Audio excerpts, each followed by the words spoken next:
Yes, sir. Mr. Mayor, in the debate last night, both candidates were confronted by a question about guns, specifically the automatic weapons that kill so many people. Each seemed to walk away from the question pretty gingerly. What reaction do you have? Well, I think number one, that it's unfortunate that it required an outraged member of the public and not the National Press Corps, which just seems to have written off the issue to force the candidates to answer the question. I'm glad that she did it, even though neither candidate said what they are going to do. I think what we did get was a perfect example of obfuscation and very little honesty. If you think about it, the president, as I remember, said he wants more conversation. Well, we've been saying this for quite a while now. We don't need more talk. We need some leadership.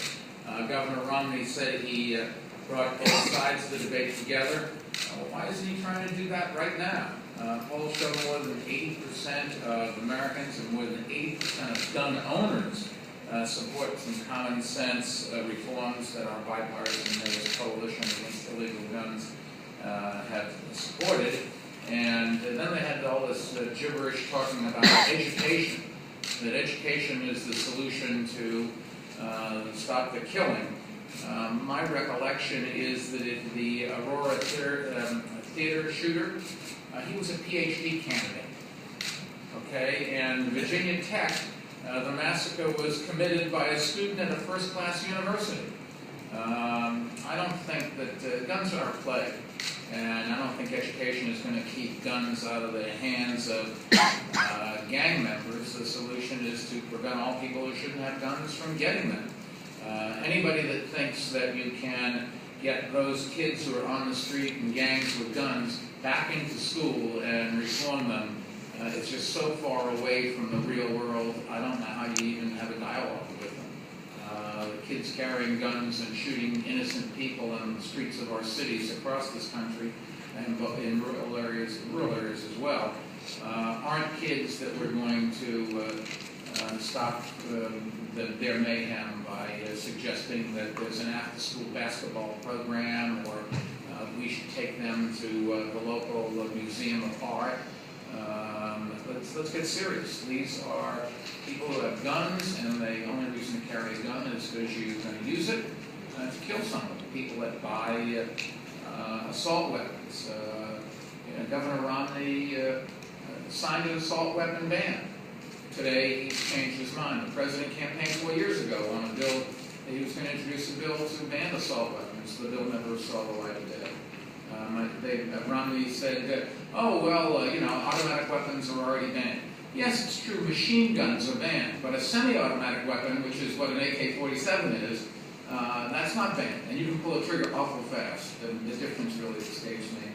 I think, one candidate's had 4 years to do something and hasn't. The other candidate says he won't even do what he once did. President Obama spoke of comforting families after a shooting. Well, a lot of those families are demanding a plan from both candidates, and neither has delivered. And it's one thing to say, I feel your pain, but it's an awful lot more humane and shows an awful lot more leadership to stop that pain from occurring in the first place. We had something like 270,000 people who signed a petition demanding a plan from both of these candidates to say what they would do in the next 4 years. In the next 4 years, there'll be something like 48,000 Americans killed with guns. I think that's a serious issue that we should start focusing on, and words aren't, empty promises aren't what's going to do it, or flip-flops.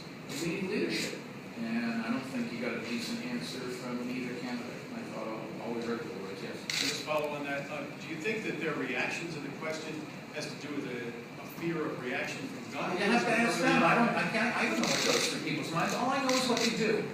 All I know is when I go and visit a family where the cop got shot.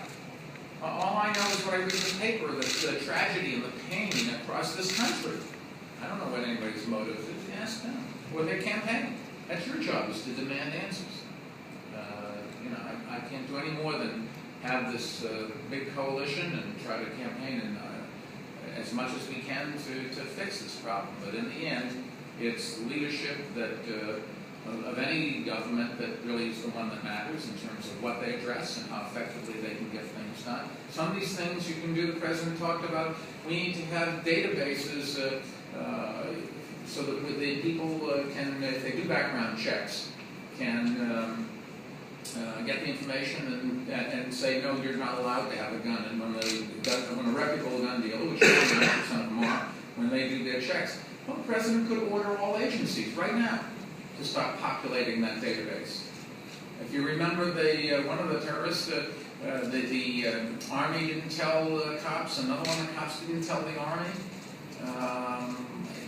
This is not hard stuff, and you don't need, some of these things you can do with presidential orders, but all these things you can do with the presidential candidate standing up and facing the issue and say, this is what we're got to do, and I'm going to do it if you elect me. Yes, Ms. Mr. Mayor, both presidential candidates attacked China severely during their debate. Do you think